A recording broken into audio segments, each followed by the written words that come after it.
This is Empty the Bench with Tom Albano. So you know what? That brings up a question. So if the Grizzlies don't want him, then where is he going to play next? Oh, I know. Actually, you know who knows? Shaq knows. Guangdong Tigers. Ni hao! Ni hao! Ni hao! Nick Morgasen. The thing is, I don't get these moves. I understand Woody Johnson's an old hag and he wants to win a Super Bowl, and that's the only reason why we're making these dumb moves. And also, do I really want to go down the road? Basically, they're sucking off Aaron Rodgers to give him what he wants. Empty the Bench starts now.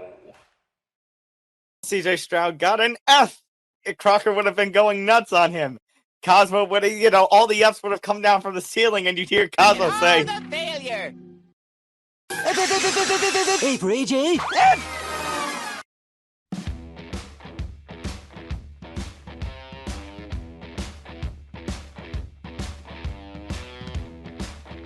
It's raining Fs. Hallelujah, it's raining Fs. Amen. Oh my God! Who thought that we'd actually start an episode with a Fairly Odd Parents reference? Who thought you'd start an episode with my singing? Well, we've been there. How long has this podcast been around? In some iteration, 6 years? Yeah, and I keep saying that I should stop singing so nobody has to be like that singing voice, but welcome to episode 183 of Empty the Bench on the Empty the Bench Podcast Network. Tom Albano, Nick Morgasen. Follow the show on social media at ETB Sports, Facebook, Twitter, and Instagram. Follow the Empty the Bench Podcast Network at ETB Network, Facebook, Twitter, Instagram, and TikTok. Subscribe to our YouTube channel, youtube.com/ETB Network, ETB Sports, ETB Podcast, .com for all our latest blog content and information, which is getting punched up like crazy. Ton of blog content. Shout out Hank and Jen. Yes, and we have some other stuff in the wings coming very soon. All right, a lot to get into. You're probably wondering, this is a Fun Friday edition of Empty the Bench. Now, the NFL schedule is out, and that's why we had to push back a day. Yeah, so obviously, we're recording this actually about an hour and a half after the official, I say official when everything gets leaked out at this point, official release of the NFL schedule for 2023. So what you're going to get today is our immediate reactions, our first thoughts as we look around the NFL and the schedules, namely the schedules of Sunday Night Football, Monday night, Thursday night, the international games, and my beloved Giants, Knicks. Well, I guess we could call them your ex at this point. Your ex. The Jets. Hold on a minute. If we're going to call them the X, we're going to call them your LAX Jets. I have no energy for that right now. But we're going to go into this NFL schedule. Now, we're not going to give you every game because we'd be here for 3 hours if we did that. But we'll break it all down. Sunday, Monday, Thursday, Friday, which we didn't really ask for, but we got it anyway. Because the NFL wants all the holidays. And they want all the days in general. I think back to that angry video game nerd clip. Sunday football, Monday football, Thursday football, Tuesday football, Friday football. Also, we'll get into, there's a bunch of exclusive games as well. 5 international games this year, including 2 in Germany, 2 in London. No Mexico City game because the Estadio Azteca is getting worked on. Oh, so we can't scream what the Spanish word is for touchdown this year. Oh, that's right. We did do that. Yes, that feels like a long time ago now. But we'll break down all the schedules. We'll go over some of the important games. Tom and I are in agreement about that we don't like the opening night game. Or what is that, Sunday night football? Sunday night, the first game for the Giants. First game of Sunday Night Football. Don't like it. We'll break that all down. Also, it's not just football. Yes, we're going to talk baseball. I know that's a foreign word on this podcast as of late. But unfortunately, it's the Oakland A's. It's the punching bag of the MLB at this point. Yeah, and let's just say it's not once, but twice. So if you thought, yes, not two controversies. Or you could be LeBron. Not 1, not 2, not 3, not 4, not 5. Well, they might win a championship, so it could be 5.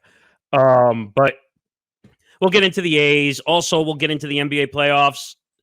Some NBA kind of sideline news. Mike Budenholzer of the Bucks got fired.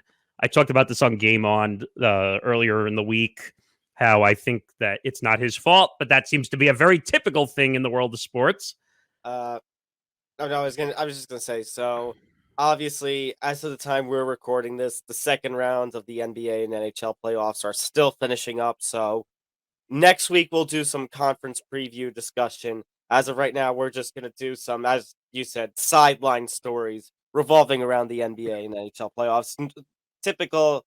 Some of it is the coaching changes. Budenholzer for the Bucks, Gerard Gallant for the New York Rangers. Also, a story about Nikola Jokic, who shoved the Suns owner Mat Ishbia during a playoff game, not getting suspended. I think that might have been a flop.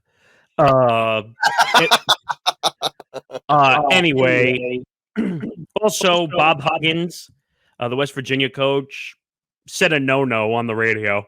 Yeah, so that's 2 stories we're gonna have there. People say no-nos. The problem is the Oakland A's one is a lot worse, in my opinion, than the one with Bob Huggins. Let's not compare. Let's not. They're both bad. They're both bad. Yeah. But we'll break it all down. We have a lot to get into. Let's see how long this episode takes, because the NFL schedule is going to take a while.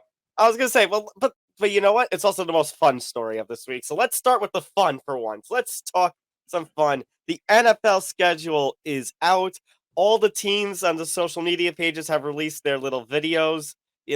I got to give a shout out to the Giants. They had a terrific one where they had several of their players do a escape room to get the schedule. Cleveland Browns had, I think, my favorite thus far of all I've seen. They did a professional wrestling style one with The Miz and somebody else, I forget. And they had Brownie the Elf basically taking out all these different wrestlers that represented their opponents for the season. Not a surprise. The Jets one sucked. Actually, no, wait. The Jets had 2. The Jets had 2 ones. One was one came out on Woody Johnson's account, which sucked because it was just the players holding up the photos of their opponents as an AI voice plays. But the one on, I think, the Jets official social media, that one was weird, but I guess okay. They had somebody who was like, oh, I can see their locations of the teams they're playing. That's something like that. The Chargers. I was just going to say one thing.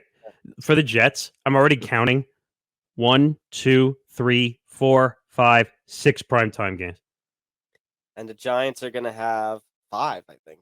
Well, that's the most for New York football probably in years. Yeah, well, let me clarify. For the Giants, it's 4 plus 1 holiday game, and the Jets, it's 5 plus 1 holiday game, I think. But we're not surprised by this. We knew as soon as Aaron Rodgers ended up in New York. As soon as the Giants pulled off their miracle run like they did last year, getting to the final 8, and Rodgers went to the Jets, it's like, okay, New York football is going to be the center of attention again. Yeah, I mean, again, what we were kind of predicting this already. We were trying to figure out how many primetime games the Jets were going to have because the NFL is so desperate for attention that they're just going to put Aaron Rodgers on, even if he stinks. And I'm going to be interested to see if they flex any of these games if Aaron Rodgers gets hurt. So, at this point, do you since we're talking about it, do you want to start with our New York teams? We'll start with the Jets schedule. Yeah, let's start there. Okay, let's start with the schedule for the JETSRELAX. Great. I'm just gonna call them something like that for the rest of the. You want me to give a very, very early record down the line of these games? Well, typically that's what we do around this time when the schedule first comes out. You do the Jets one, and I do the Giants one. So let me pull up the Jets schedule here. So okay, here we go. Let's start things off, Nick. The Jets' first game will be Monday Night Football. Actually, before you do that, Nick, I'm sorry. I need to give a take. Okay. Oh, yeah, it's right. Yeah. You know where I'm going with this. Yes. So, there were rumors heading into this schedule release that the Jets and Giants were going to play Week 1 Monday Night Football. Which would have been amazing, by the way. So there's a reason that we in our pre-show meetings didn't really discuss. Well, we knew it's because of the Rodgers, the prime time, but the reason was also going to be is that 9/11 falls on a Monday this year, and it falls on that Monday. So it kind of made sense in my mind. Okay, it kind of fits with the rumors. However, a couple of days before the NFL schedule officially released, the reports came out from the Giants beat reporters that they were not going to have Jets Giants week 1. They will have it week 8. I think it's week 8, October 29th, as a 1 p.m. traditional Sunday game. And instead, the Giants would play the Cowboys on the first Sunday Night Football, and the Jets would play their rival Buffalo Bills on Monday night. Now, technically, it still sort of fits with the all New York theme for Monday night because you have the Jets and the Bills, the rivals, both play in New York. The major acquisition on the offseason of Rodgers, the Buffalo Bills always being one of the best teams in the AFC of late.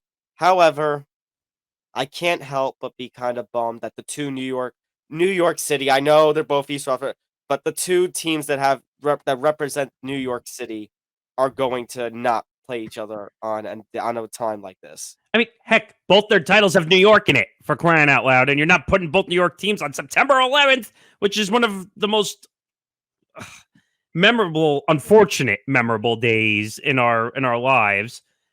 And you put Buffalo instead of New York. Now, I get it. They probably wanted a divisional game to open up on prime time, but come on, you got to look past that for September 11th. I mean, yeah, we were talking about this before, that Yankees Mets played September 11th. How many years ago was that? 2 years ago. It's 2021. And they made a whole day out of it. And yeah, they had a whole beautiful ceremony where there were all these tributes. They played that weekend. Actually, that year they played that weekend, and they played the around the time of 4th of July as well. right. They made an incredible, and a whole incredible thing because it was the 20th anniversary of 9/11. So obviously, I know this anniversary of 9/11 doesn't end in a 0 or 5, but like we said, kind of implied, Giants Jets are once every 4 years with how the NFL rotation works with NFC and AFC opponents. And you had the big acquisition of Aaron Rodgers. You had the Giants coming off of a season their most impressive season since their Super Bowl 46 win. Right. You had the opportunity in your NFL. What can I say?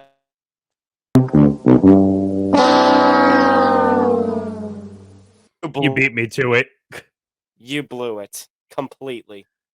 Yeah, I mean, the way I look at this is you blew a massive opportunity. One marketing opportunity, even though we really shouldn't be trying to make money off an unfortunate day in our history, but you could have gotten the military involved and everything. Okay, but even if you don't include any Americana patriotism, Giants Jets to kick off, New York versus New York, major market teams to kick off the NFL season. Like I mentioned, the once every 4 years that you play in the regular season.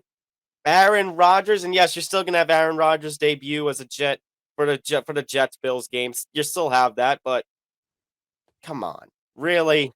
I mean, they blew this one. I mean, again, you would have had eyeballs up the wazoo for Jets Giants on September 11th, especially what went on in New York and an unfortunate attacks. I mean, like, you could have made a whole storyline off that. And also, when New York football, as I kind of alluded to, is at its hottest point that it's been in over a decade. Right. And again, as much as I hate it, Aaron Rodgers is obviously going to make headlines with the Jets. The Giants are finally playing good football, made a huge playoff run last year. The acquisition of Darren Waller in the offseason. Right. The Jets just missed the playoffs last year. I don't know. Well, no. You know why they did what they did?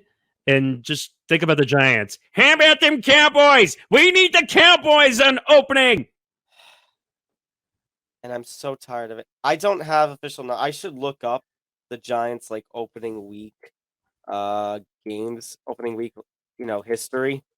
And I know they haven't played. Why did I click on one for the San Francisco Giants? That's not the one that I want. I want the New York Giants. Okay, Stat Muse. So let's see.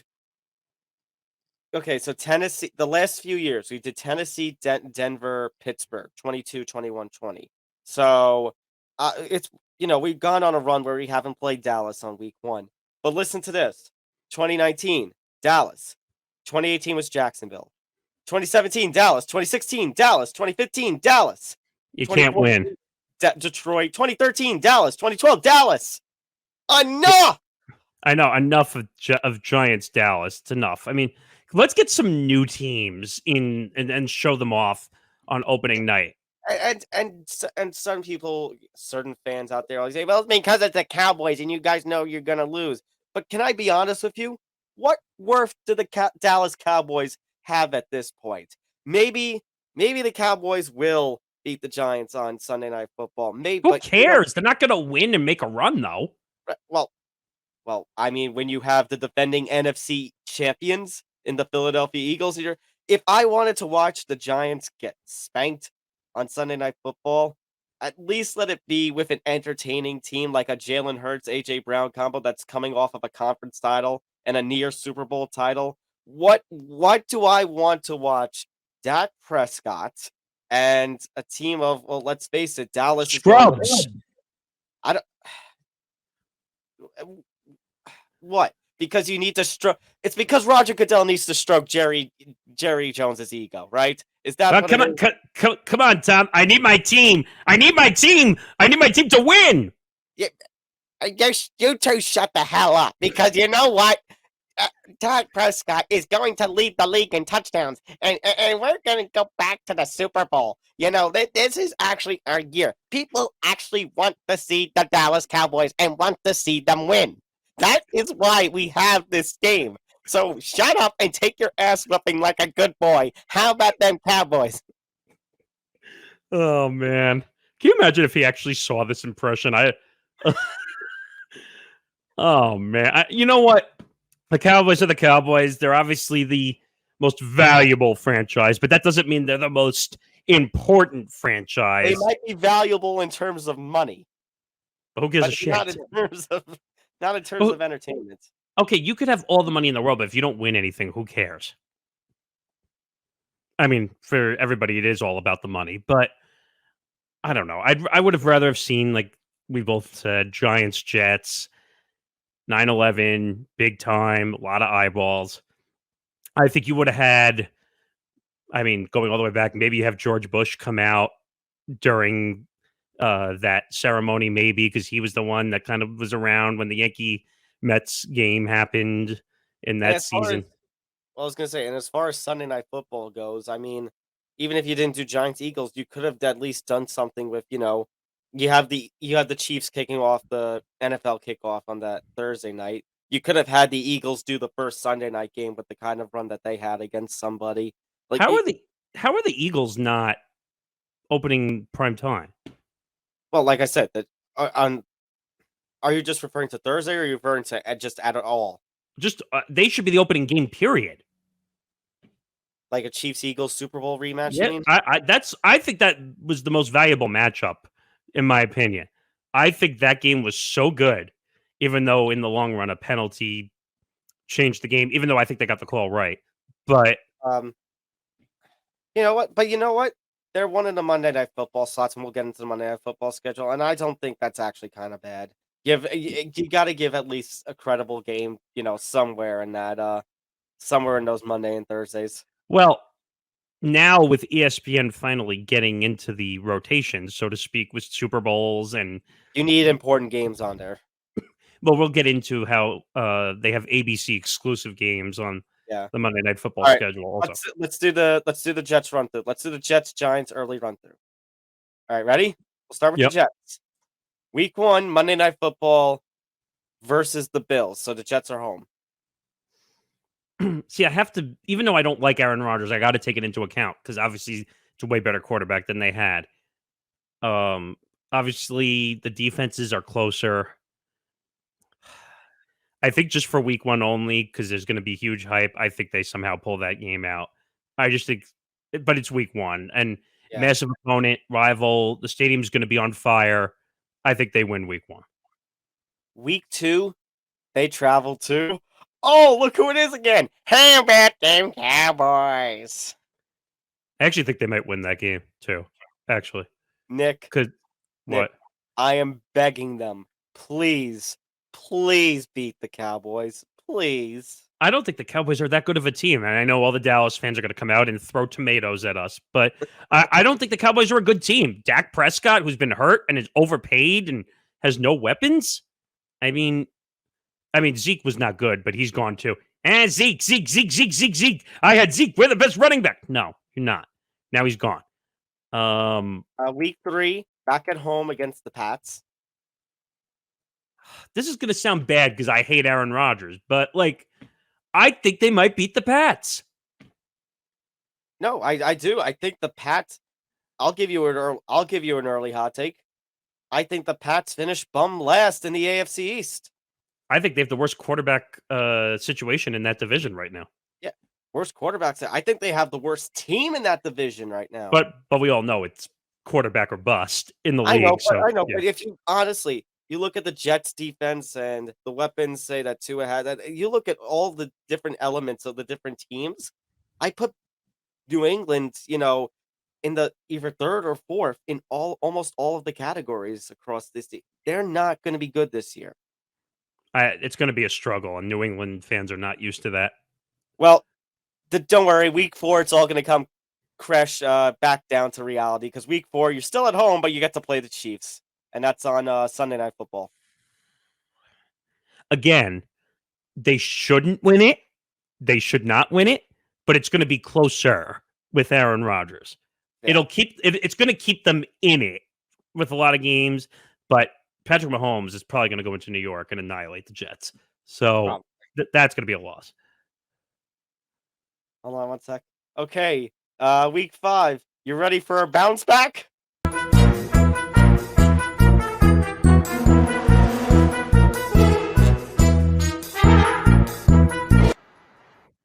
I think that's a win. Yeah, that's definitely a win. With Aaron Rodgers for sure, that's a win. I cannot wait. Week 5. Broncos country, let's ride versus Jets country, take flight. I'm going to have to cook up the montage from all hell. Ugh. I mean, so in theory, they should start 4-1, but somehow they'll F that up. Don't worry. Once again, it's going to come crashing back down in week 6 when they play the Eagles at home. Again, they shouldn't win it, but it's going to be a lot closer than it should be because Aaron Rodgers can keep teams in games. They shouldn't win it, but it's going to be closer because it's in New York? Yes. It's going to be close, but they're going to lose it. Week 7, you lose because you go on the bye. Well, yeah, that's usually how it goes. Let's see. So you're 4-2 heading into the bye. Week 8. I would take that, by the way, if that was the case. But okay. Week 8 is the neutral site game, as I like to call it. The Jets are a road team, but they play against the Giants still at MetLife. Don't get mad, but the Jets are technically the better team. I think they have the better defense. I think they have the better wide receivers. Quarterbacks you can debate again because you have an older quarterback versus a younger quarterback who are both up in the air. All right, it's technically a Giant home game. Yeah, but that's not going to matter. You could throw the home game out the window because it's technically a neutral game. Week 9, Monday Night Football versus the Chargers at home. I think they're going to win that. The Chargers just have so many issues. All right. So, I mean, brief, 1 second brief off talking about the schedule and around the league. Do you think this is the year that the Chargers fall apart a little bit and they fire Stanley too little too late? They should have done it last year. Yeah, they should have. Yeah, the Chargers are going to fall apart. And I think the reason you haven't seen a contract sign yet is because he wants to see Herbert wants to see his options. I wouldn't blame him. Week 10, Sunday Night Football against the Spider 2Y Banana Las Vegas Raiders. That's a win. Yeah, easy win. Week 11, rematch with Buffalo, this time in Buffalo. you have to, in theory, call a split. So I'll say that it's probably going to be a loss. Okay. So heading into Thanksgiving at this point, 1, 2, 3 losses. So It's not that bad. would, yeah, so that would put you 1, 2, 3, 4, 5, 6, 7. So 7-3 heading into Thanksgiving, where the Jets will make history by playing the Miami Dolphins in the first ever Black Friday game on Amazon Prime. And that game, by the way, is in East Rutherford. Again, which tour are you going to get? Is he banged up already? Has he been concussed? I know. So I think we do with them what we do with Buffalo. I think we call a split. Did we mention them yet in the schedule early on or no? No, so they're gonna play them twice within a 4-week span. I think they're going to win at home. That's just me. I think they'll win there. Win at home, yeah. Week 13, the choke artist, I mean Falcons. Yeah, that should be a win, but you never know with the Jets. But yes, should be a win. Week 14, giddy up to the Houston Texans at home. That's the easiest win of the year. It should be. Week 17 is the road game against the Dolphins. That one All I right, think so is a split. give them the split there. 10-4. Merry Christmas. You play on Christmas Eve, the Washington Commanders. Again, that should be like the Texans. It should be the same thing. They should win. So all right. So then week 17, Thursday night football, the last Thursday night football of the year, if I'm not mistaken, in Cleveland against the Browns. Wow, they got a much easier schedule than I thought. That should be a win also, in theory. Now, the reason I have to say in theory, because again, you don't know, but it should be a win. Right. And at that point, you also mentioned in theory with that game and the week 18 game against the Pats in Foxborough. No broadcast information available yet. Week 18 is obviously going to be a very flux kind of schedule with that being the last week of the regular season. Is that in New England? Yeah. I mean, so where were they? They'd be 12-4 at that point before that game? Which means you probably rest your starters, which means New England probably wins that game.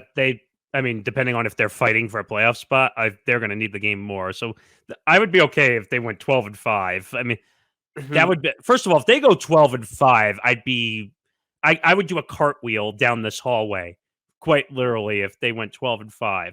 But I'll believe that when I see it. Now, I have the Giants schedule up here. I do too. But then now we have to lock it in. What you said when they were first getting Rodgers. Now you got to win at least 10 games with the kind of opponents that you have. Well, based on the schedule, like I said, in theory, they should win 12 of the 17 games. So now, if they win 10, that's perfectly fine. But they have a chance to win up to 12. All right. So the expectation for the Jets this year is going to be at least 10 wins and playoff berth. Doesn't have to be a division because it's obviously, even though we say 11, 12 wins, you still got the Bills in your division, one of the best teams in the AFC, which is going to be a problem.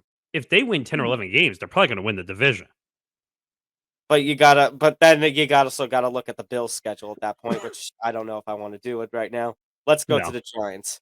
Okay, so I'll read you the Giants schedule. Obviously, what do you got? I was going to say, actually, there's something we should discuss about the Giants. NFL history. For the first time ever, 7 of their first, 9 or 10 games 10, are going to be on the road. Now, I read a few tweets from some of the insiders that apparently they were forced to take 7 of the first 10 games on the road. So, I hate to bring that theory out there because I know it was kind of made as a joke on social media, but John Mara has complained about scheduling before Roger Goodell. Is this Roger Goodell strikes again to be petty? You know what, though? And you've heard me say this for many years. Mara's got to shut up. Be happy you're an NFL owner. Be happy you've made billions of dollars. It doesn't matter.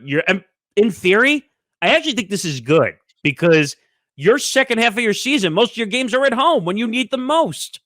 But here's where the additional problem lies in, Nick. You know when their bye is? Wait, I have it over here. Week Um, 13. Second to What? last bye week. I've got a feeling they might get too banged up. Wait a minute. I thought the latest a bye could be was like week 11 or 12. No, 14. 14. It used to be it used to be, I forget if it used to be 13. They might have moved it from 13 to 14 when they expanded to 18 weeks. By the way, I think you will get screwed by that, not having a bye week until 13. Someone is going to get hurt pretty bad. And if you don't have a bye week until 13, that's going to hurt big time. And I have a sinking feeling I know which giant it might be, considering contract and everything. Well, you have an issue right now with Saquon not being I know, signed. but imagine, even if he doesn't play as much of the level like he did last year, but imagine Danny Jones goes down during that long stretch. And with the bye week being so late. Yeah, that's going to be a problem. And also, not having the bye week till 13, that means you're going to have quite a few weeks where you're turning around quick because of the primetime games. I know. And by the way, even though obviously they're the division rivals, Right. and I get the NFL schedule is the NFL schedule because of the rotations with AFC and opponents and division opponents. How is it, Nick, that the NFC East teams, all four, are in the top 10 percentage of strength of schedule? That's the hardest, teams with the hardest schedules. But the Chiefs, who won the Super Bowl, like 15 or 16. That's completely unfair. Right. It's supposed to be the other way, where basically you're supposed to have everything even. Right. I guess part of it is because, like I said, how the rotations work. With the AFC, they got to play the AFC East, and they play I think it's the NFC West. The NFC West, because I see the Rams on the schedule. Right. So I guess because of how that works, but still, that's gonna hurt. That's gonna hurt. Big time. I mean, I don't know. I don't get that week 13 buys. I don't know. I have a theory that buys should be like in the first half of the season, but that's just me. Like to allow teams to recover. I know. I just feel like with the kind of schedule that Giants have, it should be at least moved up on a week or two. They should be 11, maybe like week 11 by week 10, 12 by. All right, let's go through the schedule. I have it. So week 1, obviously versus Dallas, NBC primetime, and that's at home. That's at home. Yeah. But you know what? Even last year when the Giants had their run, they went 0-2 against Dallas, if I'm not mistaken. Yeah, you're right. Yep. So you know what? The Dallas and Eagles, I'll believe when I see it. We start season 0-1. But in theory, that team doesn't affect you very much because they can't seem to make a run ever. So all right. Okay, week 2 at Arizona. That has to be a win. If you're gonna drop the Dallas game, you have to win at Arizona. Then it gets a little, especially if Arizona doesn't have Kyler Murray like he's supposed to. I don't think he's going to be back. So you have to win that game. Mm-hmm. Then you get gritty. You head to San Francisco on Thursday night. So it's short turnaround. That's going to be a loss. Then it's Monday. Wait, why does it say ESPN? Is that a Monday night? Monday night? Yeah. Oh, so it's week off and then Monday Night Football. Okay. So Seattle. So week 3, they start early with Thursday night. Week 4, they make up for it by going late, by being the last game on Monday night. Got it. Okay. I think Seattle still has better weapons. I say loss. I mean, and again, like, I should know all about Geno Smith. He definitely earned his contract. I'll say that much. They have much better weapons. Yeah. Then you head to Miami on the road. Loss. So what is that so far? That's 1-4. Okay. Then it's off to Buffalo. 1-5. Then you should win this one. At home for Washington. If you're going to lose these games and you're going to lose to Eagles, you got to beat Washington. So win 2-5. So you think they're going to be in the hole early? Yeah, I do. Okay. Then the New York Bowl. Since I'm the pessimistic one, I'll go with you. I say loss. I think it'll be a close game because I just think when those two teams play each other, it's gritty. But Oh yeah, it absolutely is, but loss. okay, then you're off to Vegas. You have to win that game. If you don't win that game, your season's over, in my Yeah. opinion. So 3-7, Then at Dallas, loss. I think you win.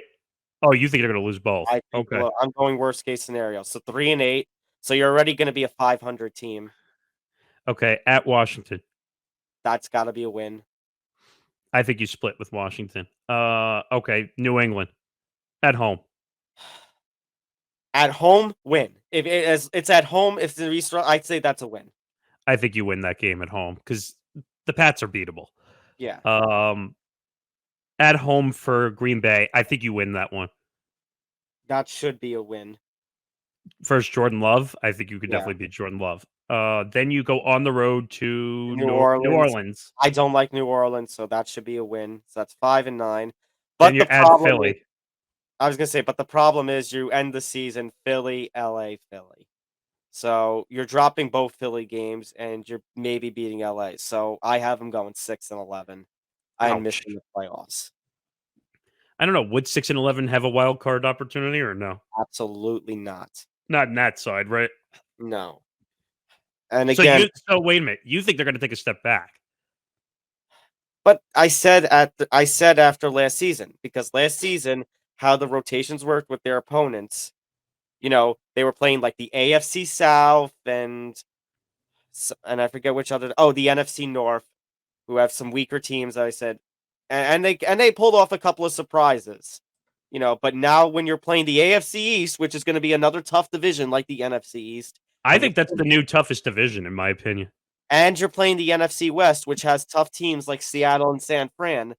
Now this is where the schedule and the lack of rest before and lack of home games prior, it f's you over. It f's you over at this point. And also Philly in your division, one of the toughest Still do, opponents yeah. going right now. So what you have to pray is like last year. You just got to pray for around 500, and then it's not so much a step back. That way, next year when the teams, when it Flip rotates again. you get an easier schedule and you can go back to the playoffs. I mean, their brutal stretch is like kind of in the front part of the schedule with San Fran, Seattle, Miami, Buffalo. But you know what? I also did say that with Brian Dable, I made the mention of Ben McAdoo. Ben McAdoo's first season, they went 11-5, wild card spot. Everyone felt great. And then the next year, everything fell apart. You had the Eli controversy, and McAdoo got fired with Reese. So, Right. like this is going to be the test. Year 2, especially with these kinds of opponents. How do you handle the adversity? That is going to be the test. And you have to hope no injuries. Right. Because, like you said, if Jones goes down, then it's going to be a completely lost season. Yeah. All right. Let's talk about some of these primetime games. Do you want to start Sunday, Monday, Thursday, international? What do you want to do? All right, let's start Sunday because that's usually how we start the year off. Okay. So Sunday Night Football. First impression is not too bad. At least very early on, because you got games like you got games like Detroit, Kansas City's not Sunday Night Football. It's the kickoff game. But that's a good brutal, though. It's kind of brutal, though, if you think about it. But you know what? Detroit pulled off a kind of run, that made them really likable last season. I think they kind of earned a primetime opportunity. You know who's a good feel-good story, though? Goff. Yeah. Like, really coming back in his own. Not saying he's a perfect quarterback by any means, but he definitely gritted that team to a possible playoff opportunity. Yeah, and with Goff, Dan Campbell. Dan Campbell has really led that team, back. That Detroit's not a laughing stock at this point. I mean, him and his 2 large coffees later.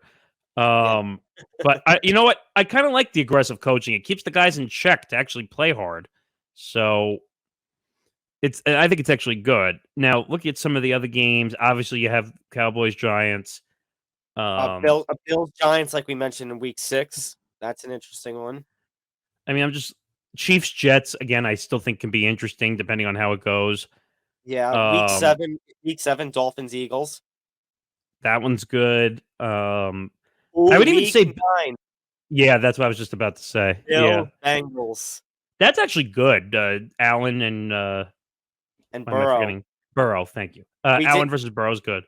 yeah, and also considering all that happened at the end of last season, the Damar Hamlin incident, kind of spoiling the Monday Night Football game that they played. They played in the postseason in Cincinnati, so now you could have a little revenge factor here with Buffalo versus Cincinnati, trying to prove once again that they are other than Kansas City, the team to beat. The number 2, number 1 team in AFC. That one's a fun game. Uh, Also, Niners Seahawks week Niners and week 12. oh, that's technically not Sunday. That's Thanksgiving. That would be the Oh, that's the double header or triple header even. Yeah. That's the that's the 8 o'clock Sunday. That's the 8 o'clock NBC game on Thanksgiving. San Fran, Seattle. I like that. That's actually a really good choice. I mean, I don't like the regular game for that week, but that's neither here nor there. Ravens, Chargers. I mean, that should be good, but like we said, with the Ravens and Chargers have their share of problems. I mean, then you have Eagles Cowboys. Obviously, that will do ratings regardless. Not that I care, but and then Packers Vikings week 17 if it matters. On New Year's Eve. If it matters, then it's huge. Like Actually, ooh, that's interesting. Week 17 would be New Year's Eve because the Eves are the Sunday. I know that says Bills Chargers on Peacock, but like I mentioned before to you, Nick, that's the Saturday. So the 3 Saturday games on week 16, one of them is gonna not be on NFL Network. It'll be exclusively on Peacock, and it'll be Bills versus Chargers on December 23rd, which I like. The Christmas Eve Sunday night game, though, is going to be the battle of the AFC North rivals between the Bengals and the Steelers, which if Kenny Pickett continues to work his way, and what we talk about with the Steelers, that uh, even last season when it seemed like all the dominoes were starting to fall around them, Tomlin still led them to what, above 500, even though they yeah, missed the playoffs. So obviously that's going to be a decent game. they're Hopefully, going to be a good team in the near future. I have a feeling. So I mean that's going to be a decent Christmas Eve game, though. Like when you're coming back home for So Christmas. far, the schedules are not awful. Yeah. I mean, just the opening games are really the ones we have a problem with. Yeah, so Sunday Night Football, I'd go pretty good. Yeah, good. it's okay. I wouldn't say it's perfect, but it's good. Yeah. All right. I have Monday night. hmm Obviously Bills Jets, which I think they dropped all right, I can't say that because that's not appropriate. They just dropped the ball, is what I'll say. They fumbled the bag. They fumbled Yes. the bag. You had the opportunity in your lap, but I mean, and then what's interesting, Nick, is the next 2 weeks they do 2 double headers. One ESPN game, one ABC game.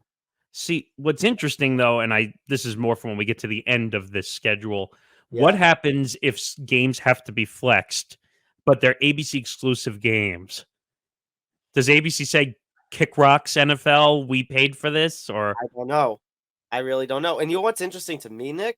what? January 6th, week 18. So week 18 always used to end, or in this case, week 18 is so new, but week 17, it would always end with Sunday Night Football. Because I think this past season, we had a game, I think it was Bengals Ravens oh no, it was Lions Packers, because it was like if one team won, if the Packers won, they got in. If the Lions Right. won, Seattle got in. We always had some playoff. So we're actually going to have 2 Monday Night Football games now to end the season, technically. That's what it looks like, yeah. A little interesting. It's a little interesting, difference.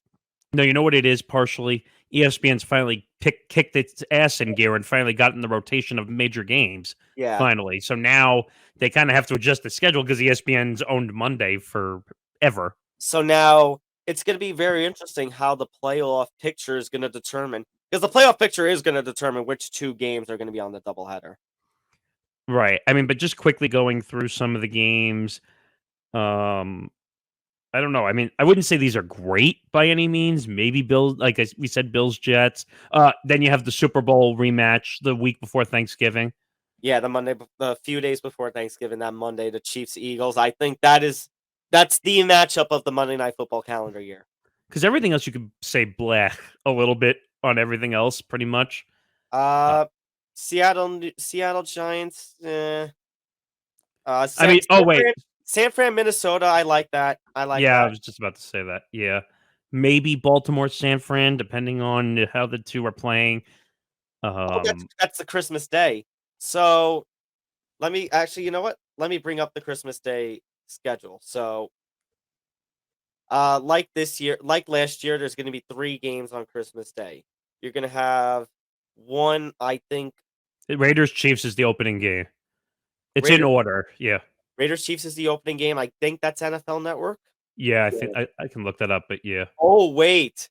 Does that mean Giants Eagles is the Nickelodeon game? Oh, God. Oh, my God. Tell me that's actually the case.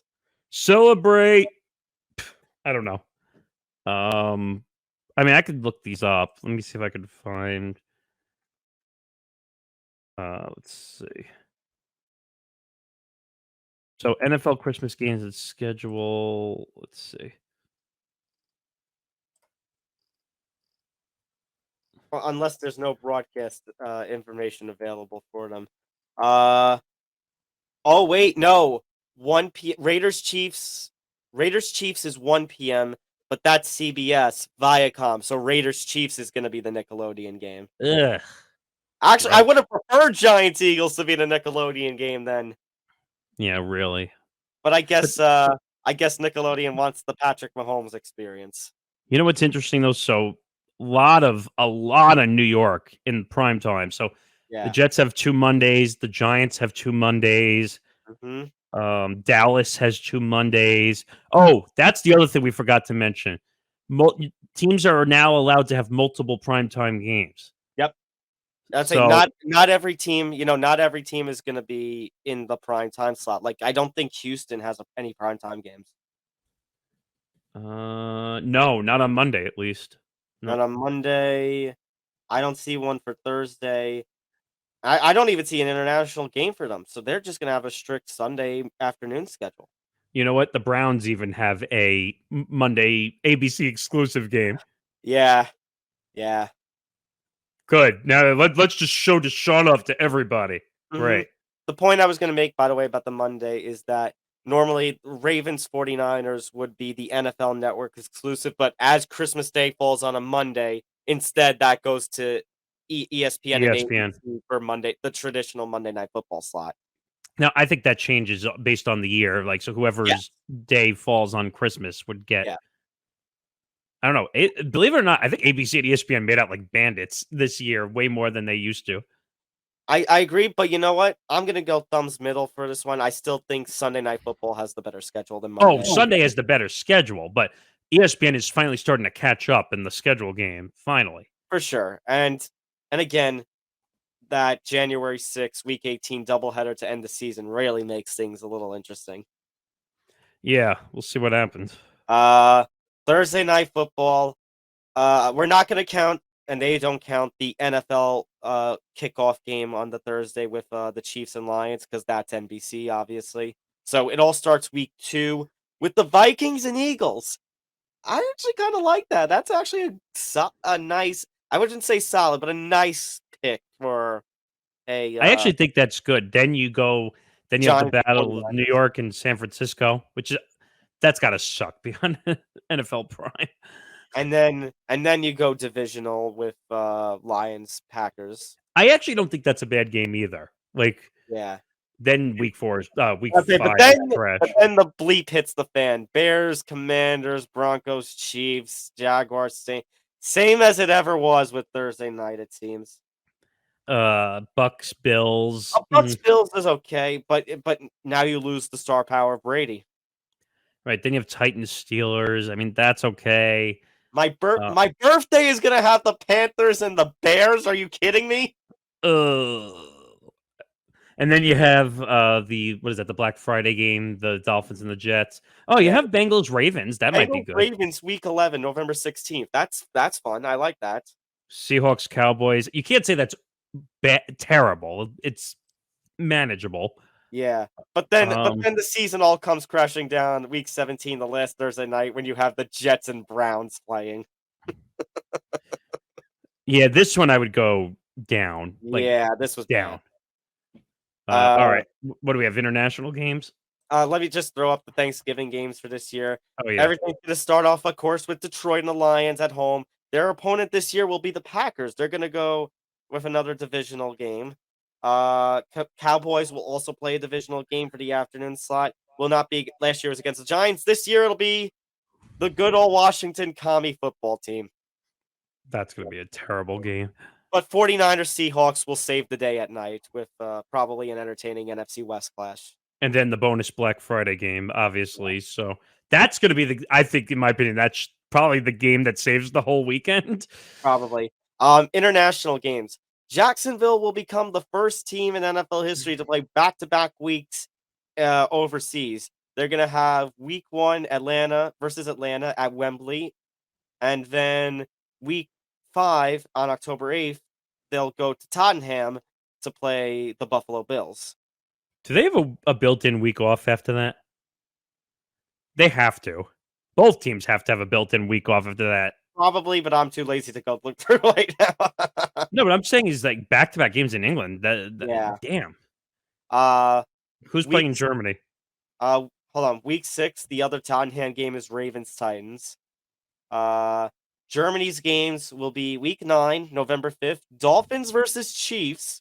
That's actually that's a Tyreek Hill revenge match. Yeah. And week 10, November 12th. Oh, God. It's Colts versus Pats. It's Colts-Pats. Yeah, no. I don't like that.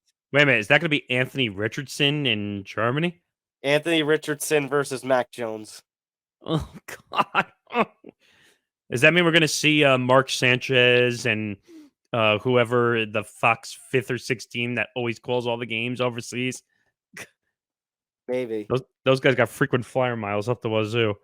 But for the most part, the schedule is okay. Again, you and I both agree that they got the primetime game wrong on the Open. Mm-hmm. Should have been Jets-Giants, but it is what it is. Yeah. All right. Let's go through some of the other stories that we got this week, because obviously the NFL schedule was the big one. Yeah. But let's go through everything else. Other NFL news. Henry Ruggs, the former Raiders receiver, draft pick, I think 2018? 2018, I think, yeah. Pleads guilty. Obviously, the 2021 driving crash that he was in. He was intoxicated, killed a woman and her dog as a result. He has pled guilty. He is officially charged with it. He is now going to face 3 to 10 years in Nevada State Prison. His NFL career officially now over. Yeah. I mean, he did this to himself. Yeah. This is what you get for drinking and driving. And Henry Ruggs is going to be a what could have been, because he had a lot of talents, and he was an Alabama star, if I'm not mistaken, right? Yep. Now, if I remember correctly, when we covered this story, the NFL actually has like a rideshare program for athletes that go out and party. Yep. I mean, where's the sound? Up there. I mean, really? You had a rideshare, and you could have had someone come get your expensive car, I bet. Not worth it. Career over. And no sympathy either. Yeah, I don't really have any sympathy for this. Not at all. Sorry to have that downer note for football, but we had a lot of good to talk about with football. Now we talk about baseball, and well, it's time to just crap on the Oakland Athletics once again. Wait. Let me do it first.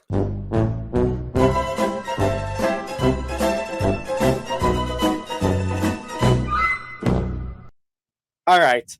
Here's the first part to the story, and I think the bigger part here is that, because of course we're talking about the potential move to Vegas. I think it's supposed to happen 25 or 26. 25, I think. Yeah. I think it's 25, yeah.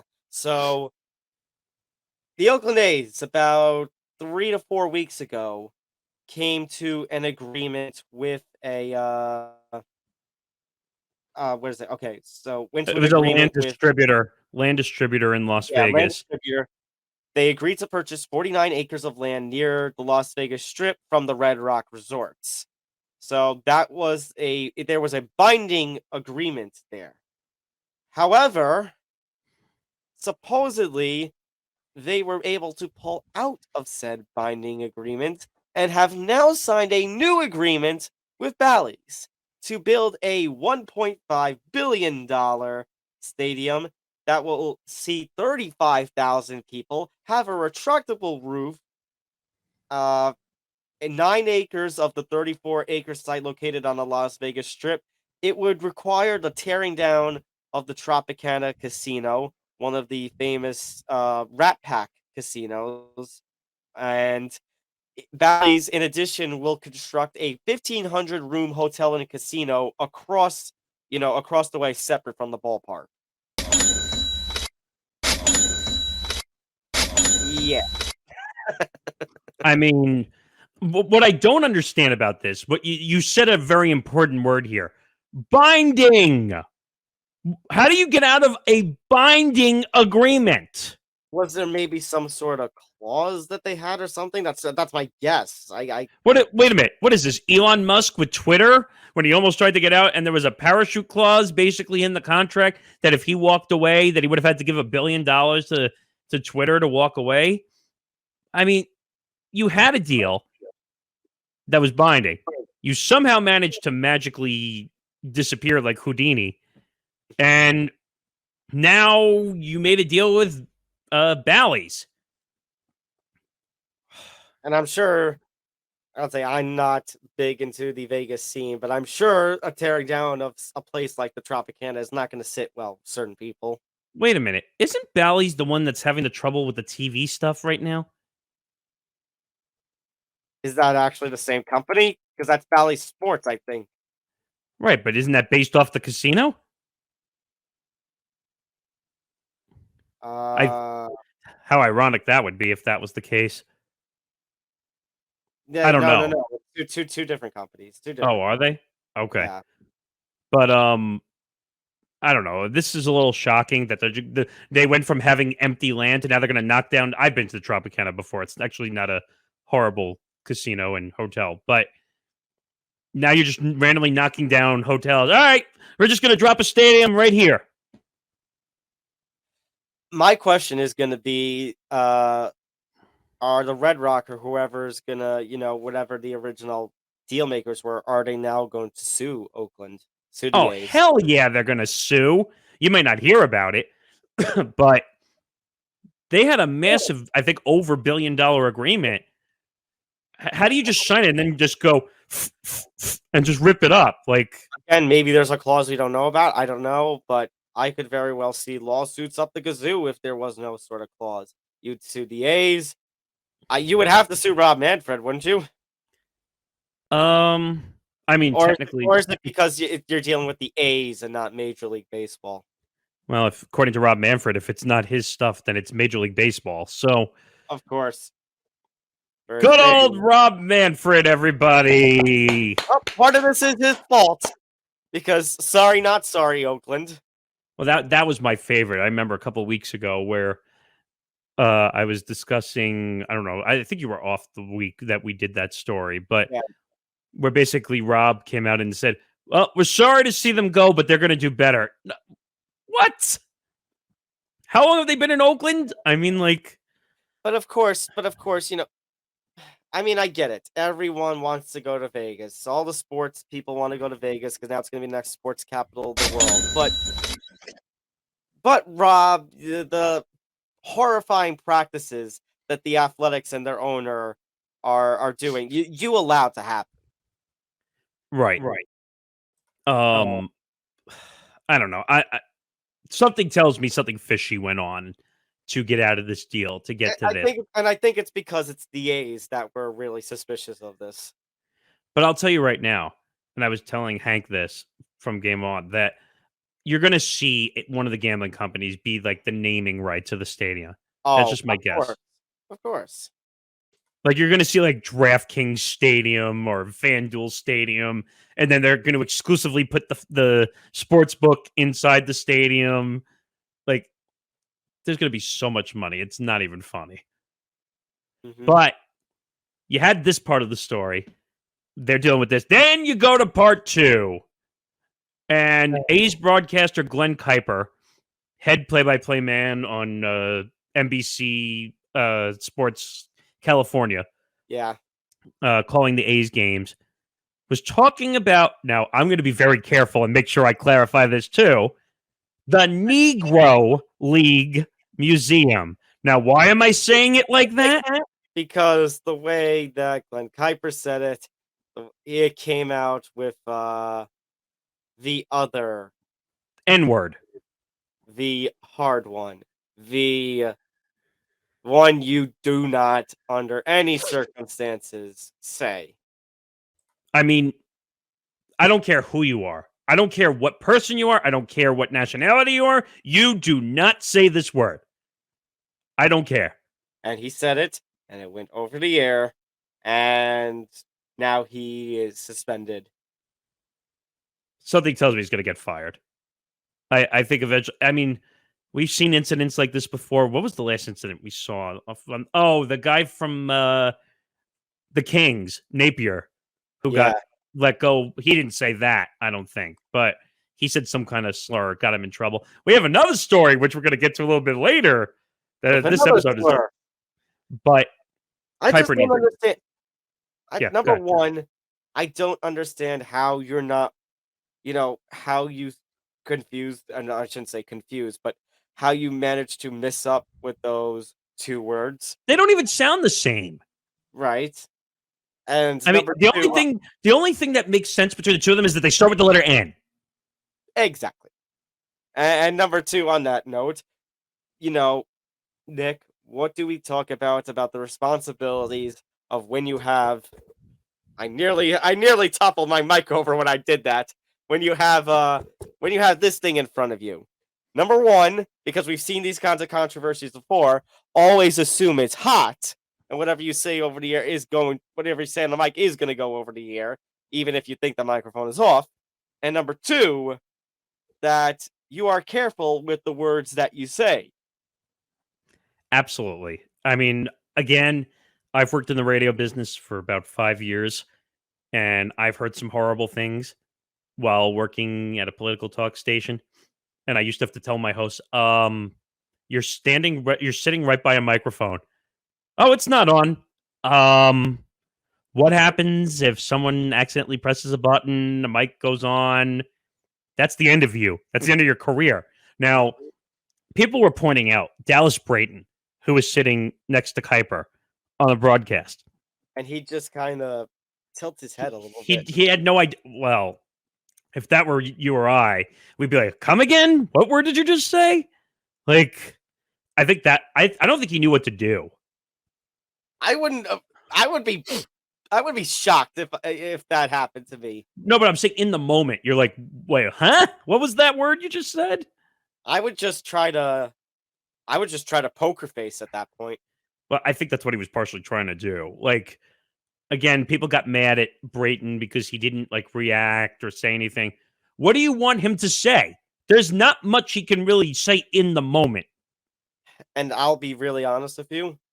If he did say something and try to chastise or something, I feel like he probably would have gotten in trouble too for making the situation worse. And that's the problem. The only way that can be handled is after it happened. And the worst part of this situation, they let him stay on the broadcast. They didn't do the Tom Brenneman. No. And the worst part is he gave an apology during the game. You would think that maybe that Brayden would call the game by himself, or they'd have somebody else on standby who could take over or something. Again, Brayton probably doesn't have the play-by-play I experience. know, but my point is, you don't have a plan B or a plan C or anything like that. Or get the radio guy, for crying out loud. I don't know. Now that's what they're gonna do. They're gonna have the couple of radio play-by-plays, basically swap out. So 1 week is gonna be one radio guy, and next week is gonna be the other radio guy, and they'll trade places. I mean, to be honest, he should have been fired on the spot as soon as it. But people are going to say, benefit of the doubt. What benefit of the doubt? But you know what? Like you said, he's going to be going away. Now, there's no clear time length on the suspension. It's indefinite. So he could be gone until everything all dies down. Or like you said, Nick, maybe he will eventually be let go by the end of the season. We all know what indefinite suspension means. That basically you're iced for now. No, indefinite suspension is code talk for you're going to be gone at some point. Mm-hmm. We just can't do it yet because if we do it right away, you're going to get sued. That's the problem with these situations. Like, people don't think sometimes before they speak. And the worst part is the Negro Museum, I don't even know exactly what it's called, the Negro Baseball Museum. The president came out and basically said that he's not a bad guy. Like, what are you doing? But there is an element of forgiveness, Nick, that I kind of do appreciate from him. But he's not going to hold it against him. But you don't see this for anything else. You didn't see it for other instances. What about Brenneman? Or what about? So he gets the treatment, but others don't. Like that's a. Oh, I'm not saying he shouldn't face consequences. Right. No. I wasn't saying that you were saying anything. I'm not saying he shouldn't face consequences. Yes, he should be suspended for this. Yes, most likely he should be fired for this. But at the same rate, it is good to see somebody, not hold a grudge, let's say. I mean, I have respect in that regard because he could have just said, F you, I don't need this and whatever. But it is a little weird that you let one go, but you don't do the other. Maybe. Maybe. So, yeah, the A's are just in an absolutely... It just continues to be a big, baffling mess over there as there's a deep drive to left field by Nick Castellanos, and that's gone. That'll make it a 4-0 ball game. Oh, I knew you were going to do that. The A's are a dumpster fire, and unfortunately, they're going to have to put up with baseball at O.co for another year plus. So, if you thought 3,000 fans was awful, get used to it for another year.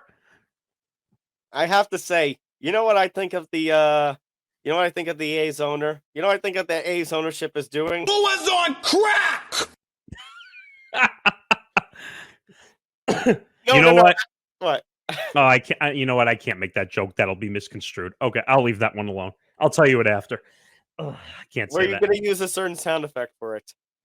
I was, but I don't know if it'll be interpreted properly, so I'm not going to. Okay. So, see, I can use my judgment unlike Glen Kuiper.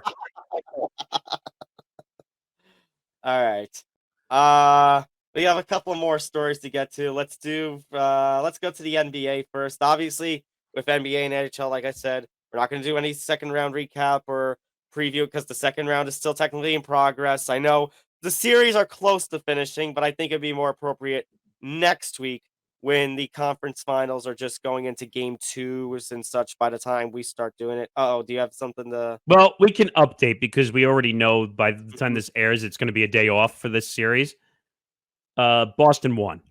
So it's now 3-3. Game 7? We're getting game 7. By the time this airs, the series is not going to be picked up yet. So, yeah. So this is game 7. Conference finals for both basketball and hockey are probably starting Tuesday, Wednesday. So we'll only be about a game into the conference finals for both next week by the time next week's show airs. So we will do that post-second round wrap-up and conference final preview for both leagues next week. Can I say one thing, though? Can I say one thing? That I'm kind of surprised by the Lakers. Yeah. Same. And how they're playing, so like the joke you made last week. They playoff LeBron in his 20th season, still managing to play. Now, Anthony Davis got hurt again and had to be wheelchaired off the court. Out. Yeah, yikes. And I don't know how this guy manages just to keep, all right, I'm good. Oh, wait a minute. Actually, we should do it correctly. Where is the... oh, there it is. There you go, AD. Hold on. I'm not done. I mean, that's literally AD. Like, Anthony Davis, gets punched a million times, and it's just I'm good. No problem. Do I have to make that joke again? AD? Yes. Angela Del Vecchio, which is actually funny because if I remember in the game, Angela Del Vecchio was the klutz who always fell over. Yes.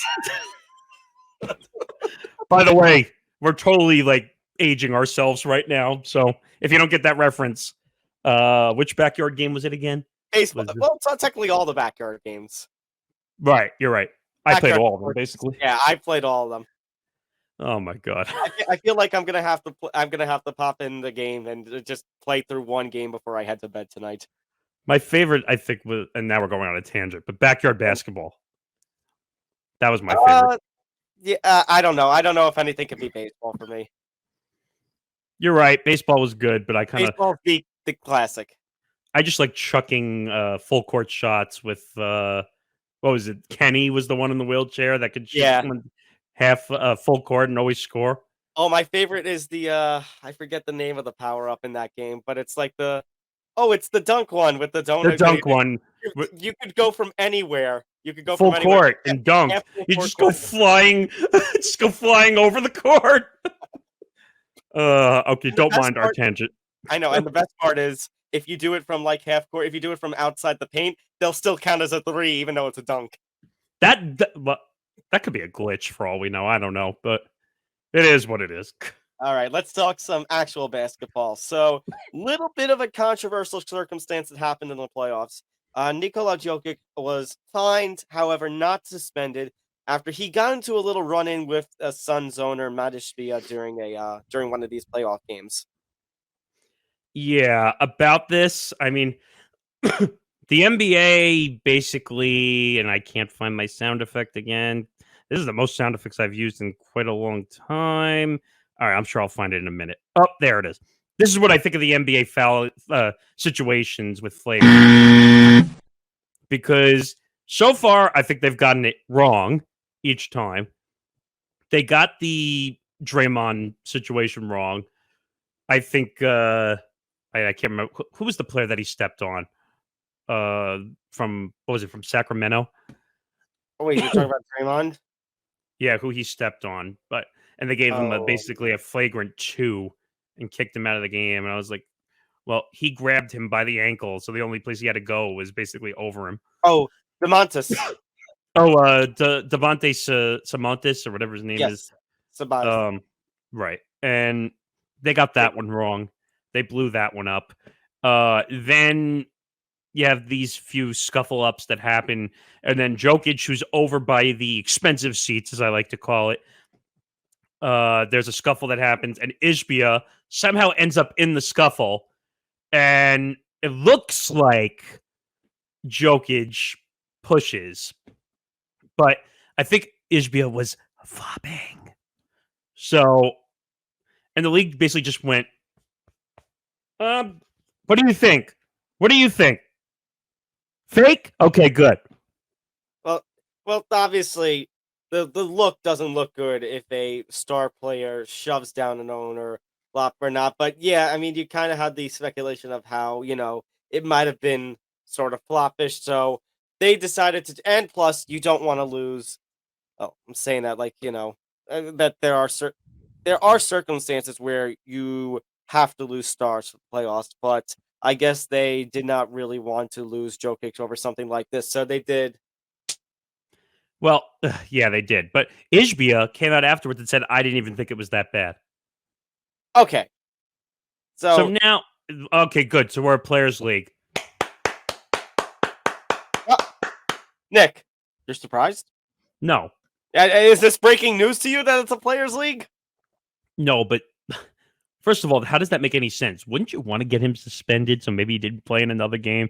I know I'm being awful here when I say this, but yeah, that's a really awful kind of attitude to have about this. But no, but I'm just saying as an owner, like little gamesmanship, like, hey, I want to win a series. Just saying, why would you go on the side of the opponent? I guess it's because again, I guess it's a respect thing. Like you don't really. That's a little dirty to do. We've seen so many dirty things. They called Draymond's situation a flagrant 2. I know, but Nick, they didn't even give Sabonis a flagrant for grabbing Draymond's leg. Nick, The only thing I can say to have any sort of remark about that is this. Yep. That about sums it all up. I don't know. It's just such a weird situation. And you know what? I'm going to break this joke out here. You know where I think Adam Silver should end up? I think I know where you're. I think our mind was going in the same direction. Guangdong Tigers. Ni hao! Ni hao! Ni hao! Yes. Should be the commissioner of a Chinese basketball league. By the way, no one's going to get this reference, so maybe we should explain the reference a little bit so people understand it. No, I think people might understand the reference. So back in 2000, well, they've been playing this game for years, around first week of the NBA season. It's Was Ernie it 2011? Johnson. Yeah, so it's Ernie Johnson. He's obviously on the TNT set. I think 2011 was the first year that Shaq was on that set with Barkley and them. So it was Shaq's first time playing. What's the name of the game? Oh, who he played for. Yeah, that's it. Right, where they talk about some of the lesser, I don't want to say lesser known, but the smaller role players and about where they've guys who are good, but they're kind of like B- C+ level guys. Yeah. So one of the names in the 2011 one was Aaron Brooks. And so Aaron Brooks at that point had just left the net at the NBA and was starting to play in China for the Guangdong Tigers. And well, that Charles couldn't remember which team it was, so he said, he's playing in China or Japan. And it's like, that's not the name of the team. And my favorite part of it is Shaq. It comes out later, by the way, that Shaq supposedly got the answers from Ernie early. Like, they knew that was going to happen. It's still priceless, though, because that would be a Shaq moment, the way that came out. That he holds up a card with his answer, and it's the Guangdong Tigers, but it's not in English letters. It's in the Chinese. The Chinese characters, yes. Yeah. Wait, but you got to tell everybody what you did, which blew up on our YouTube channel. Because I photoshopped Dylan Brooks over Aaron Brooks, and I modified the talking with an AI voice generator. So who does Dylan Brooks play for? Yeah, it's like Dylan Brooks. Who does Dylan Brooks play for? He was in last year. It was such a great clip. You have to go check it out. We had about 2,500 views on it. It was really a clip for the ages. And I think I said Shaq was going tiger hunting with Dylan Brooks. Of course. So I was like, that's a great clip. All right. Anyway, to sum up the NBA stuff, the series look good. Obviously, Adam Silver doesn't know how to handle these situations. He's not going to suspend anybody, really, unless someone gets punched out and bloodied. Otherwise, they're going to play. All right. Well, speaking of I was like getting rid of somebody. Well, that happened with the Bucks. So obviously, we're talking about with the NBA and NHL that one seeds fell in pretty shocking fashion. The Bucks being one of these teams, falling to, I believe they fell to the Miami Heat in the first 1 versus 8 matchup. They lost. Yeah, I think we talked about that. Like the 5th time in NBA history, the 8 seed beat the 1, and the Bucks as a result. Obviously, we talked about in the show already Giannis's controversial remark about how he doesn't view it as a failure of the season. However, the Milwaukee Bucks brass have thought otherwise, and they have fired head coach Mike Budenholzer. Which is ridiculous. I said this on Game On. I'll say it here. This is not Mike Budenholzer's fault. It's not his fault. It will never be his fault. But who are you going to fire? Giannis or Mike Budenholzer? Mike Budenholzer, unfortunately. And Budenholzer will be fine. He will get another head coaching job. Look at Ime Udoka got a head coaching job with Houston after being in Boston. And there is some horrible alleged situations that went down with Ime Udoka.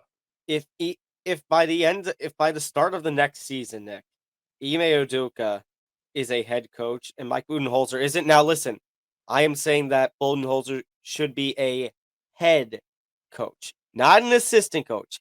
If Budenholzer is an assistant coach or less in the NBA next year, but Ime Udoka has a head coaching job, that just smells of crap. Yeah, I mean, again, they didn't lose this series because of Budenholzer's coaching. They lost it because Giannis Antetokounmpo was hurt. He couldn't play, and they were at a disadvantage. But If you don't have your star, you can't win. But the rest of your team has to step up. Now, credit where credit is due with the Miami Heat. That series, and we've seen it now even in this series between the Heat and the Knicks, Jimmy Butler has been playing. It's like he and LeBron are the two MVPs of the playoffs as a whole right now. Like they are playing out of their minds. I mean, look at the Knicks series. I mean, the reason they lost was because of Jimmy Butler both times, really. I mean, well, you can't blame Jimmy Butler for the Game 5 loss, but of the first 3 games, the only reason they lost in Game 2 was because he didn't play. Jimmy Butler drives that team. And first of all, I think he handles his press conferences the best, and everyone should watch Jimmy Butler. Now, I would say we've seen some Jimmy Butler controversies in the past, but he's done enough that we move on from that. Right. I mean, everyone gives him shit because of the way he acts sometimes, but he goes out on the court, whether he's injured or not, and plays. And he does what he needs to do as a leader. And Miami was actually a perfect fit. I know people said, oh, well, you took the money and no taxes in Miami. Well, Miami got in as an 8 seed, beat a 1 seed. Now, again, that's probably a different story. If Giannis is healthy, they probably are making the run.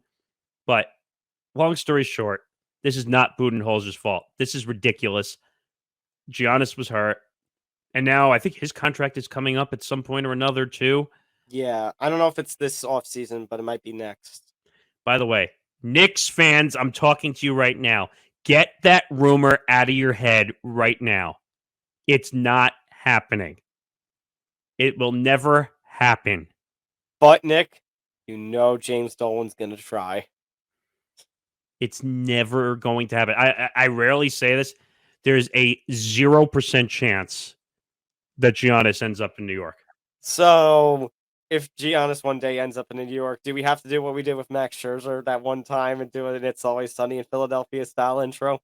Who thought Max Scherzer was going to end up with the Mets? No one. Well, when you throw $45 million a year at a cranky 38-year-old pitcher, of course he's going to take it. Exactly. Yeah. It's raining money. I've already made that style of joke. I know, but it's Trading like, apps is so much better anyway. When it rains, it pours. I mean, I don't know. Again, this is wrong. I think he'll end up with a head coaching job. Nick Nurse got fired by the Raptors. How ridiculous is that? He's going to end up with a head coaching job. By the way, I could see Nick Nurse ending up with Milwaukee. Think about that. That would be insane. I could see that completely. So, we'll see. Speaking of coach, well, a coach is in trouble. We'll talk about another coach firing in just a second in the hockey front, but we're going to stick with basketball. We're not going to be with NBA, though. We're going to go to the college basketball realm for this next story. So, Bob Huggins, the famous coach over at West Virginia, is now in some hot water after using a slur on radio. This one, an anti-gay slur on the radio. Yeah, this was bad. I mean, I was just obviously we're not going to repeat half the stuff he said on the radio because it was bad, but I went back and I listened to it. There's no excuse for this nonsense. You need to know as a coach, especially in college, you need to know the rules by now.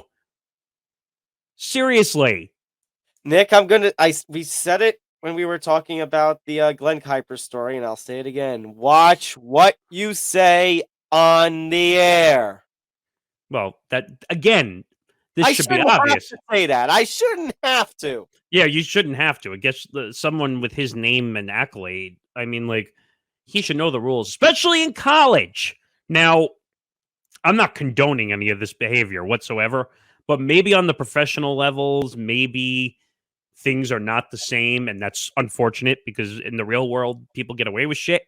But on a college level, where you're trying to get kids to the NBA level, I mean, what are you doing? What are you thinking? I don't know if he is thinking. And my favorite part is, an updated part of the story came out. Huggins has agreed to $1 million salary reduction. Let's try that again. Reduction. And really. And a 3-game suspension and sensitivity training. Really? Really? That's the answer? He says a anti-gay slur and gets $1 million salary reduction and a 3-game suspension and sensitivity training. You're telling me that... And what's the sensitivity training? He's going to go to like an LGBTQ event and they're just going to put him there? And he's just going to say... And it's just basically a way to say, I'm sorry. By the way, I'm going to talk to our Fruity Cereal guys and see what they think about this too, because... By the way, listen to that show too. They've covered many situations like this one. Yeah. I think Kevin and Connor would have some choice words about this story. Yeah, and I just keep reading, and it says the school said it will partner with the university's LGBTQ plus center, quote, to develop annual training sessions that will address all aspects of inequality, including homophobia, transphobia, sexism, and more. And again, I feel Yeah. sorry, Nick, but I just feel like this crap should be a given about things that you do and don't say. You don't do and you don't say on the air. Like, are you kidding me? Listen to this, though. The university said that, quote, according to the Williams Institute, West Virginia has the highest percentage of transgender youth in the nation. So that actually just really makes the situation a hell of a lot worse. I mean, he probably didn't know that, but it doesn't make it right, regardless. But no, I think even if he didn't know, that still makes the situation worse. Nick, you got to think about the optics here. Well, yeah, obviously, totally, it's wrong in every way, shape, or form, and you have to know. Again, as a public figure, we go back to that phrase again. Yeah, when you're a public figure, watch what you say. When you're a public figure, everything that you do and everything that you say can be used against you. And they go on to say the $1 million from Huggins' reduced salary will support the university's LGBTQ plus center. Okay, that's nice and that's great, and I support that in every way, shape, or form. But that doesn't solve the problem. We have a huge issue on our hands when it comes to the LGBTQ plus community. That's the way you're going to solve it? Just throw money at it?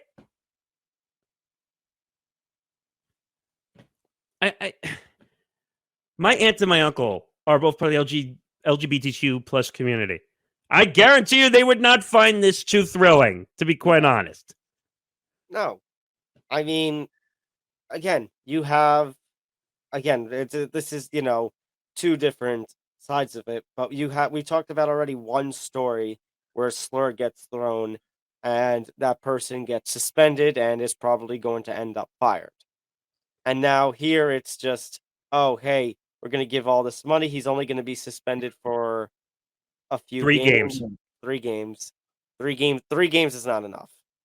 Of course it's not enough. And by the way, they're probably going to pick like 3 of the lowest ranked games on the schedule. Oh, wait a minute. They get to pick the games that he doesn't play, right? Well, because the suspension is coming from the school. The school was the one that caught it, not the NCAA. I guess the NCAA can't act on it? Or... Well, no. If you want my opinion, I guarantee you as soon as they got word of it, they said, we better jump on this first before the NCAA does. All right, that actually kind of makes sense. I'm not saying that's right either. I was going to say, which again, I guess good on West Virginia then to say we got to take some responsibility on this. Right, but in the long run, I wonder if the NCAA will kick in on it at some point. And say you need to suspend more than 3 games, or these are going to be the 3 games that he's gone for. But again, 3-game suspension, who cares? $1 million reduction in salary when he's probably made millions of dollars as a college basketball coach. That's not doing damage to a guy who is almost 70 years old. Unfortunately, he probably has old-fashioned style morals, if I had to take a guess. Again, not excusing it, but that's probably how those guys think, and they forget that they're doing real media. And it's just an unfortunate situation, and he's going to have to learn from it, which I doubt he will. So, sucks, but it is what it is. All right, one last story. I'm sure those who just follow the network are probably sick of hearing about this story, whether it be from Johnny and Hank on Game On or Hank and Hank I and talked Johnny. about this too. You talked about this, but you know what? On my show, I know I don't have the camera fully on it, but you all, sometimes will see the Rangers stuff in the background, and so I guess I am forced now to also have my voice say something about this, about Gerard Gallant, me and the Rangers parting ways. I'm gonna say, first of all, I think you have said it and Hank has said it. I know Hank has said it. Don't buy this mutual stuff. He was fired. He had to have been fired. You heard the stories late in was it late in the round of the playoffs where Yeah. he was clashing with players. How there was actually a report that came out, I think it was in the Post after the elimination of the Rangers, that he and general manager Chris Drury got into a big fight in the locker room. Post show, Not- it was post series meetings, is what they yeah, said. I should be careful with fight. I don't mean a fisticuff fight. I mean a Right. verbal argument. Uh, I mean, I wouldn't put it past them, considering what I heard was that he really got into it with players too. I was gonna say, I know he basically lost the locker room, and again, Nick, I can't help but think. I know we talked about it with the Giants, and it's two different sports, but Ben McAdoo syndrome. First year, fantastic, made a run that shouldn't have happened, and now second straight year we're up 2-0 in a series, and they blow it, and different circumstances because last year we were talking about a Rangers team that we didn't think could go to the conference finals, but did end up losing to the better team at that time, which was the Tampa Bay Lightning, who had just clinched their third straight year going to the Stanley Cup. Obviously, they fell short of the cup, but still. I mean, you could also update as well. By the way, the Devils are out officially. So Carolina won the series 4-1. So see, I don't know how to feel about that because I was just going to ask you that actually. I don't know, and because I've been talking with Hank, I've been talking with colleagues and students at my work. On one hand, yeah, maybe I should feel like, ha ha, Devils lost, bye suckers. But on the other hand, I don't think here's I think my answer is I don't think that the revenge factor, the ha ha, I don't think that soothes over the fact that this. I think it's worse. I think it's worse because the Devils got beat. That it doesn't soothe over the fact that Boston's out, Colorado's out, the Devils now. This was your chance. This was your chance to go all the way, and you blew it. And what about Boston? No, I said Boston. You said. By the way, and I was telling the guys, and they were surprised. I was able to figure this out. 35-point difference between the Panthers and the Bruins. Yep. For the total season point. Yep. And now I will say this: not all of the collapse of the Rangers this last year is Gallant's fault. No. I mean, let's face it. I think it's worse than the Bucks situation because the Rangers, once they swapped the Devils swapped the goalie in Game 3 and the overtime puck went in Game 3, the Rangers quit.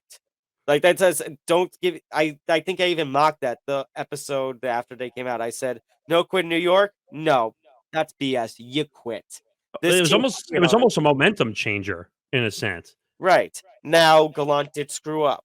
He did some separation, a little bit of mixing up with the kid line, which the kid line has been the best line. That's the messed up about it. The third and fourth lines were the best for the Rangers.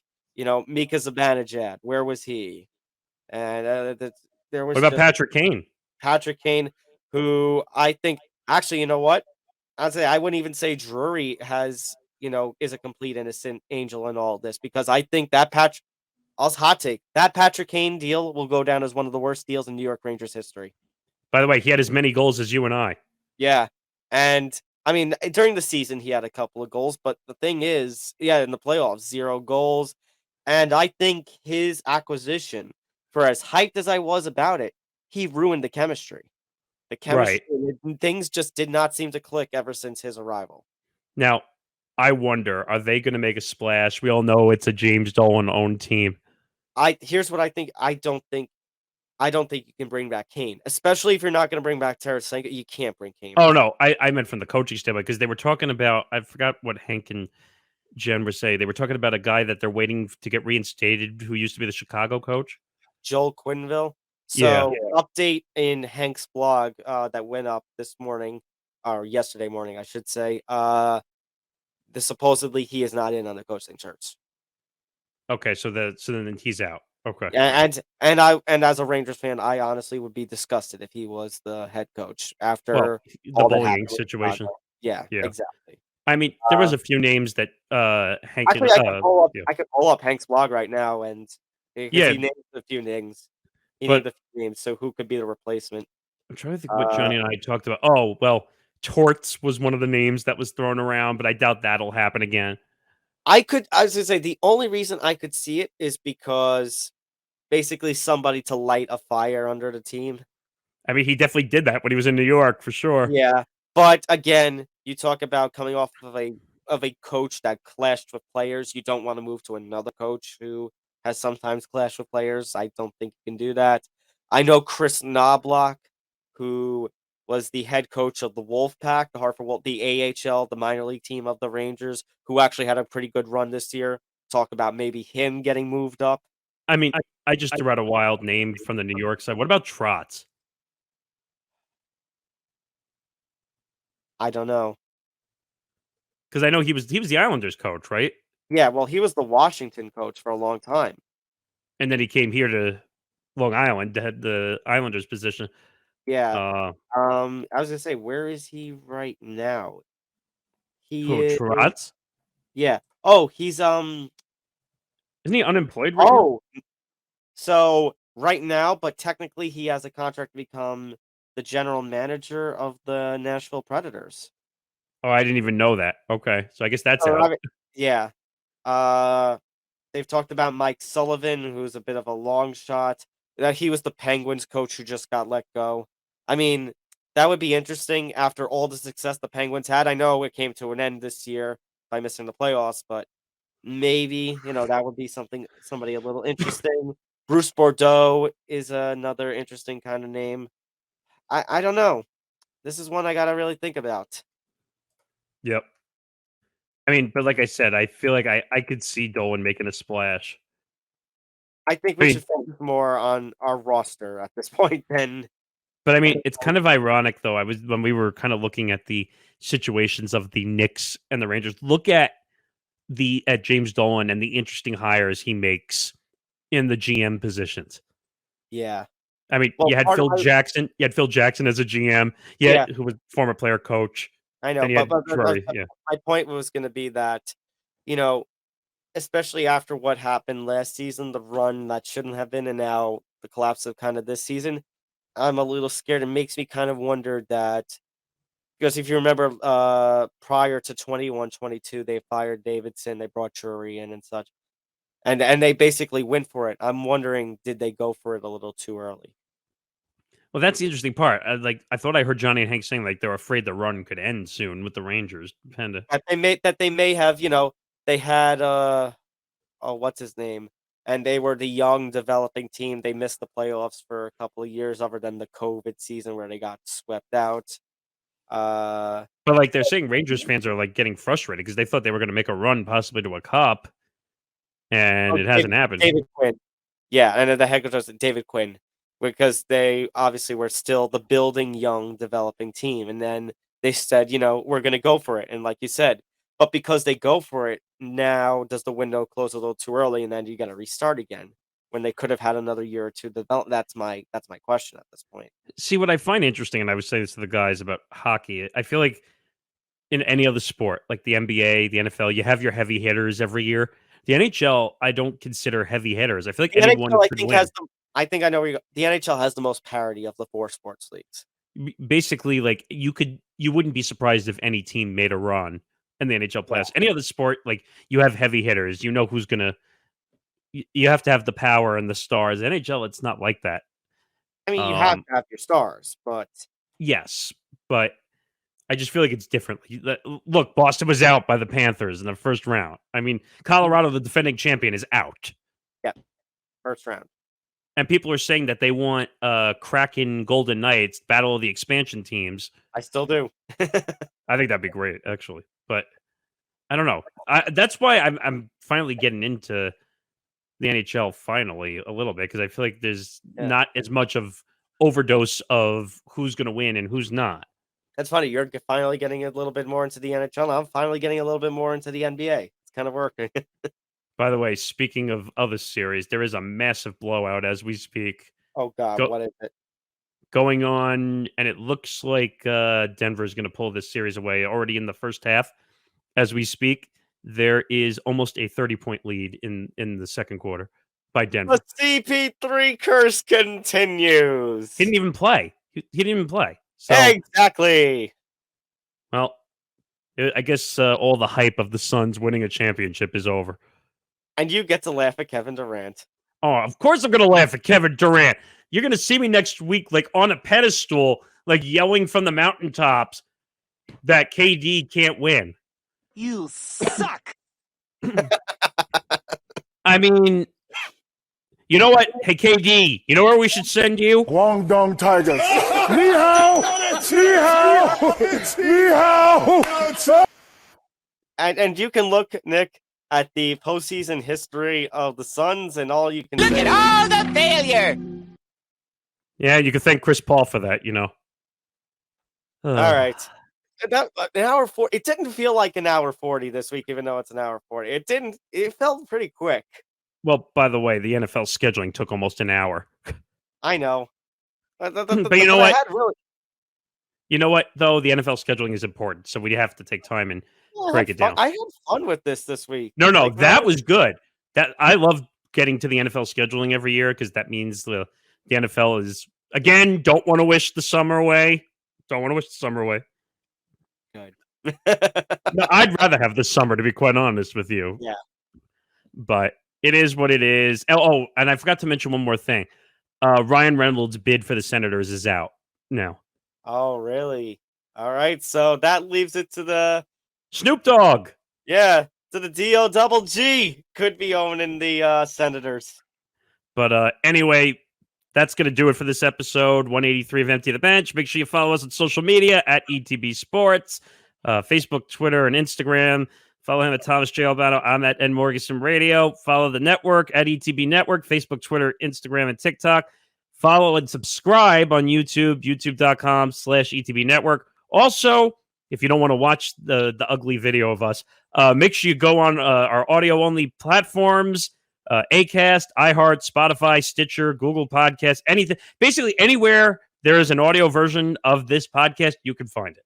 Yeah, and of course, other way around. If you are watching, if you are listening on the audio-only platforms, make sure to also check out the YouTube channel as well. That's our home.